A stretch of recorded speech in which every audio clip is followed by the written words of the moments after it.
Corporate बहू। ये कहानी रिया की है, जो कि एक बड़ी बिजनेस विमेन है। उसको किसी के दर्द से कोई फर्क नहीं पड़ता। उसके लिए अपने काम से बढ़कर कुछ नहीं। ये क्या बना रखा है? ये खिलाओगे तुम उनको? माफ करना छोटी मालकिन, मैं फिर से बना देता हूँ। अरे क्या हुआ बहू, क्यों चिल्ला रही हो इन पर इतनी सुबह सुबह? अब क्या कर दिया इन्होंने? मम्मी जी, अभी दोपहर को मेरे बहुत ही इम्पोर्टेंट गेस्ट आने वाले हैं और इनका खाना ऐसा है बेस्वाद। अगर ये खाएंगे तो क्या सोचेंगे? इनको अभी के अभी नौकरी से निकाल दो। मुझे ऐसे लोग काम पर नहीं चाहिए जिनको ठीक से काम करना नहीं आता। अरे लेकिन बहू, ये बहुत सालों से हमारे लिए काम कर रहे हैं, ऐसा कैसे निकाल दे?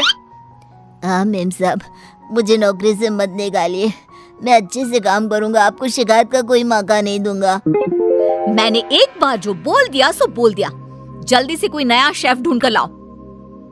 अगले दिन ऑफिस में, ये सब क्या है? अभी तक ये काम पूरा क्यों नहीं हुआ है? मैम, वो क्या? किसको दिया था मैंने ये काम? उसको अभी मेरे सामने बुलाकर लाओ। जी मैम। मैम, वो सर्वर में थोड़ी दिक्कत आ गई थी। किसके? तुम्हारे या कंप्यूटर के? वो मैम, बात यह है कि जितना वक्त तुम आज मुझे समझाने में जाया कर रहे हो ना, उतना वक्त अगर तुमने कल इस काम को करने में किया होता तो आज ये पूरा हो जाता। तुम्हें नौकरी से निकाला जाता है। मैम प्लीज ऐसा मत करिए, मेरे छोटे छोटे बच्चे हैं, अगर मेरी नौकरी चली गई तो। ये सब तुमको ऐसा काम करने से पहले सोचना चाहिए था। मैम मुझे एक मौका और दीजिए, मैं अभी पूरा करके लाता हूँ। ये जो मौका था, यही तुम्हारा आखिरी मौका था जो तुमने गंवा दिया। मैं और कुछ नहीं सुनना चाहती। मेरी कंपनी में तुम जैसे कामचोरों के लिए कोई जगह नहीं है। तुम्हें इस नौकरी से निकाला जाता है। शाम को घर पर, मैंने सुना आज तुमने फिर किसी को नौकरी से निकाल दिया। अरे हमारी पॉलिसी है ना, हमारी कंपनी लोगों के इमोशंस का भी ध्यान रखती है। इमोशन कुछ नहीं होता। कमजोर होते हैं वो लोग जो ऐसे काम करते हैं। और नौकरी से निकाल दिया तो इसमें कोई नई बात नहीं। जिस तरह घर को साफ करने के लिए गंदगी बाहर फेंकनी पड़ती है, उसी तरह कंपनी को आगे बढ़ाने के लिए यूजलेस लोगों को कंपनी से बाहर निकालना पड़ेगा। तुम लोगों की तुलना गंदगी से कैसे कर सकती हो? जिस स्पीड से तुम लोगों को निकालती हो, मुझे डर है कि किसी दिन कंपनी के सभी लोग ही ना निकल जाए। फिक्र मत करो, ऐसा कभी नहीं होगा। ऐसी बड़ी कंपनी में काम करने के लिए लोग तरसते हैं।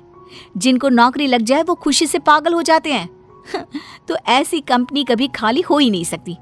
वैसे भी मुझे किसी की इमोशन से कोई लेना देना नहीं है। लेकिन बहू, तेरे स्वभाव को देखकर लगता है कि जरूर खाली होगी। अरे बहू, लोगों को दर्द होता है तो ये क्यों नहीं समझ पाती है? मम्मी जी, आप कब आई? आपको क्यों ऐसा लगता है? दर्द वर्द कुछ नहीं होता। कम से कम मैंने तो इस दर्द नाम की चिड़िया को कभी फील ही नहीं किया। क्योंकि बहू तो दूसरों की भावनाओं की कदर नहीं करती। दूसरे क्या सोच रहे हैं, क्या कर रहे हैं, वो क्यों नहीं कर पा रहे हैं, किसी की परवाह नहीं करती। ऐसा नहीं होता बहू। तो मम्मी जी, आप कह रही हैं कि मैं दूसरों के पर्सनल कामों के लिए अपना काम रोक दूं और उनसे उनका दुखड़ा सुनूं? हाँ बताओ भाई, क्या हुआ? नो वे। नहीं बेटा, मेरा मतलब ये है कि तू बस एक गलती होने पर लोगों को काम से निकाल देती है। ये भी नहीं सोचती कि अगर उसे काम से निकाल दिया तो उसका घर कैसे चलेगा, वो अपने बच्चों की फीस कैसे भरेगा। मम्मी जी, आपका मतलब है वो कितनी भी गलती करे मैं उनको माफ कर दूं और वापस ले आऊं? मम्मी जी, अगर मुझे ऐसा ही करना होता तो मैं कंपनी नहीं खोलती, कोई धर्मशाला खोलती, ताकि जिसका जब मन करे आए और जब मन करे जाए। माँ का वो मतलब नहीं है। माँ बस इतना बोल रही है कि अगर वो गलती करते हैं तो उनको डांट लिया करो, समझा दिया करो। लेकिन नौकरी से निकालना बहुत ज्यादा नहीं हो गया? मम्मी जी, आपको भले ही ऐसा लगता हो, लेकिन मैं इतनी बड़ी कंपनी ऐसे ही नहीं चला रही हूँ। ऐसे बहुत देखे मैंने और मैं ये अच्छी तरह जानती हूँ कि ये कैसे सुधरेंगे। इसलिए आप चिंता मत कीजिए और आप प्लीज मेरे कामों में दखल मत दीजिए। मुझे अच्छी तरह पता है कि मैं क्या कर रही हूँ।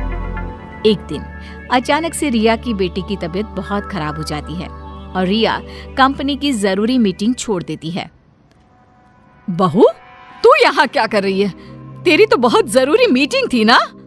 मम्मी जी, आप ऐसे समय में मीटिंग की बात कैसे कर सकती हैं?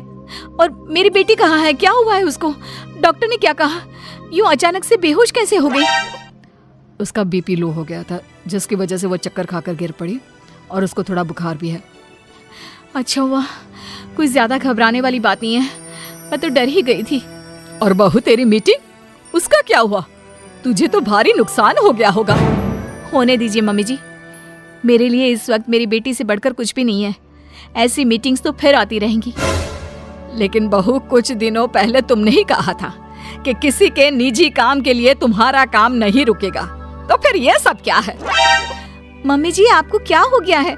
ये किसी का भी निजी काम नहीं है, ये मेरा अपना निजी काम है।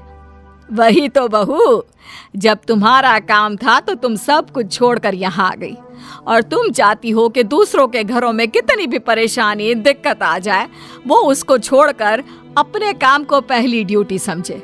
लेकिन वही चीज अगर तुम्हारे साथ हो तो तुम अपनी पहली जिम्मेदारी अपने परिवार की तरफ समझती हो, उसके बाद तुम्हारा काम। ये कैसी नाइंसाफी है? उनके साथ तुम करो तो ठीक और वो करे तो गलत। आप सही कह रही हैं मम्मी जी, मैंने ये बात कभी समझी ही नहीं। अब तो समझ गई ना? अब से उनके साथ कुछ ऐसा मत करना, उनकी भी परेशानी समझने की कोशिश करना। हाँ मम्मी जी, अब मैं सब समझ गई हूँ। मुझे अपनी गलती का एहसास हो गया है। शायद सही कहते हैं लोग, जब तक वही दर्द आप खुद ना झेलो तब तक आप दूसरे के दर्द का अनुमान नहीं लगा सकते। मुझे ये देखकर अच्छा लगा बेटा कि तुम्हें बहुत जल्दी अपनी गलती का एहसास हो गया।